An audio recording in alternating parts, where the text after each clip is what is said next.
lovely ladies, and quick video here for you as I'm noticing something that I have found so helpful in my business and in my life.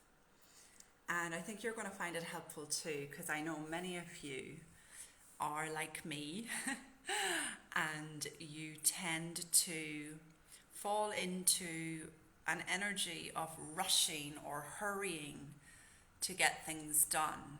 Now, this was my habit for years, and when I didn't know that it was being created from a lot of urgent thinking, I just lived in the experience of being productive, but at the expense of my well-being. So that experience was, rushed and pressured, almost like living with life to with a gun to your head, if you can relate to that. And I used to think that feeling of urgency was informing me to hurry up and keep going and keep your foot on the gas. And so what I've come to learn through a deep insight, and this is the reason insight learning is so much more powerful than people giving you advice. Because through deep insight, I learned that feeling of rushing and urgency and stress and trying to get things out in the world, trying to get things done, I learned to respect that feeling as meaning I needed to slow down. Now that's, I don't know if the word's paradoxical or counterintuitive, but I stopped taking the sense of urgency and the feelings of rushing and stress as an indicator that I needed to keep my foot on the gas. And that's been huge. What I realized in the last number of weeks for myself is, I can get an idea and I can get quite excited about my ideas because they come with an energy of fruitfulness, and I just know them to be a clear next direction. But what I saw in those ideas was falling into that innocent habit now and again of urgency. And the old me would have just kept going and probably made a lot of mistakes along the way. This me that understands through insight that feeling is simply an opportunity, an invitation to settle down and not rush, but rather get things done productively.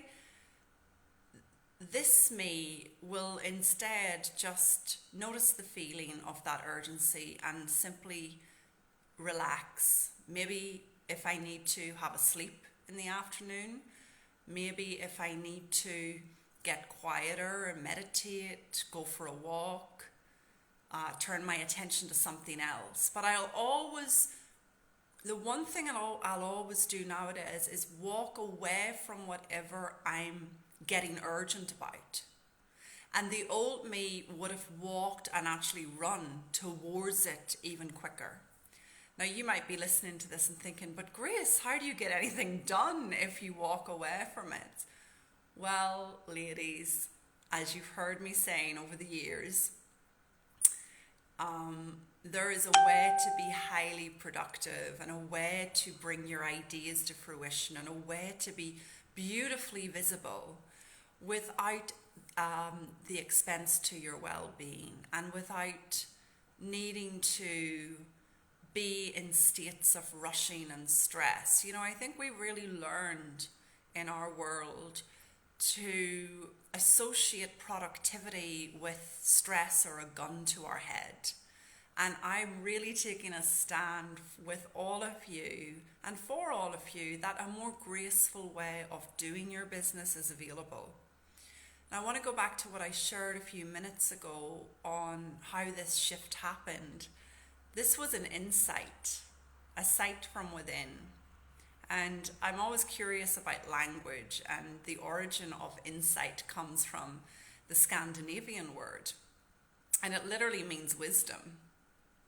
So this was a wisdom that occurred to me in a quiet mind, not in a mind that was frenzied and scared and rushing, but in a mind that was fertile soil for seeing something new. And so I've started to see more and more and more that that's the type of shift in consciousness and transformation you're looking for if you want lasting change.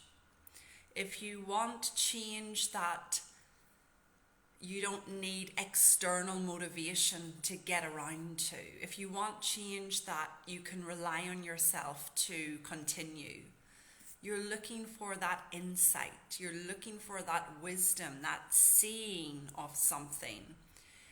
And that's how this coaching differs to so much of what is out there. You know, that's the one question many of you have asked me in the last week or two. Well, you know, Grace, how is this coaching and what you're doing different to other people? And the big answer there is, you know, we're pointing towards you having insights, and your mind has to quieten down and become fertile soil for that to happen. Versus what other people are doing is just giving you the technique, giving you the formula, giving you the advice, giving you all the things that relieve your insecurity in the moment, but don't generate lasting change. Here's the good news. You're designed for well-being. You're designed for a... You've just been habituated to the noise. Me too. Remember what I just shared with you about urgency? That was my state for many years. And it still raises its head. But nowadays, because I've had that insight, because I deeply understand what that means when it shows up, it doesn't grip me for too long.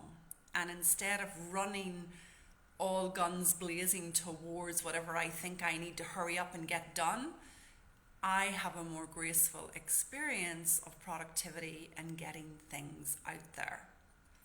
So I wanted to share that with you because I think it's helpful. Those of you in your own business, those of you in a busy day job, those of you with a lot on your plate right now, let the urgency be an invitation to stop rushing towards whatever it is you think is so important right now.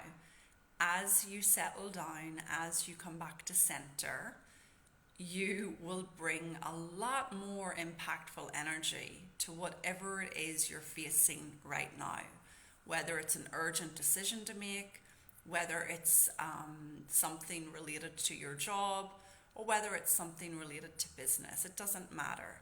I hope this has been helpful. Share with me in the comments below what you're taking from this one. And I'm about to hop on a live interview now with my favorite doctor, an Ayurvedic doctor from the Himalayas. So if you want to join me for that, check the link below and come join us there for 3 ways to relieve anxiety. I'm a fan of practical tools, not just understanding the mind. So with this doctor, Yogi Amrit Raj, we will have a lot of fun for the next hour exploring what it means to use Ayurvedic rituals to combat anxiety. So we'll see you there. Lots of love, ladies. Ciao.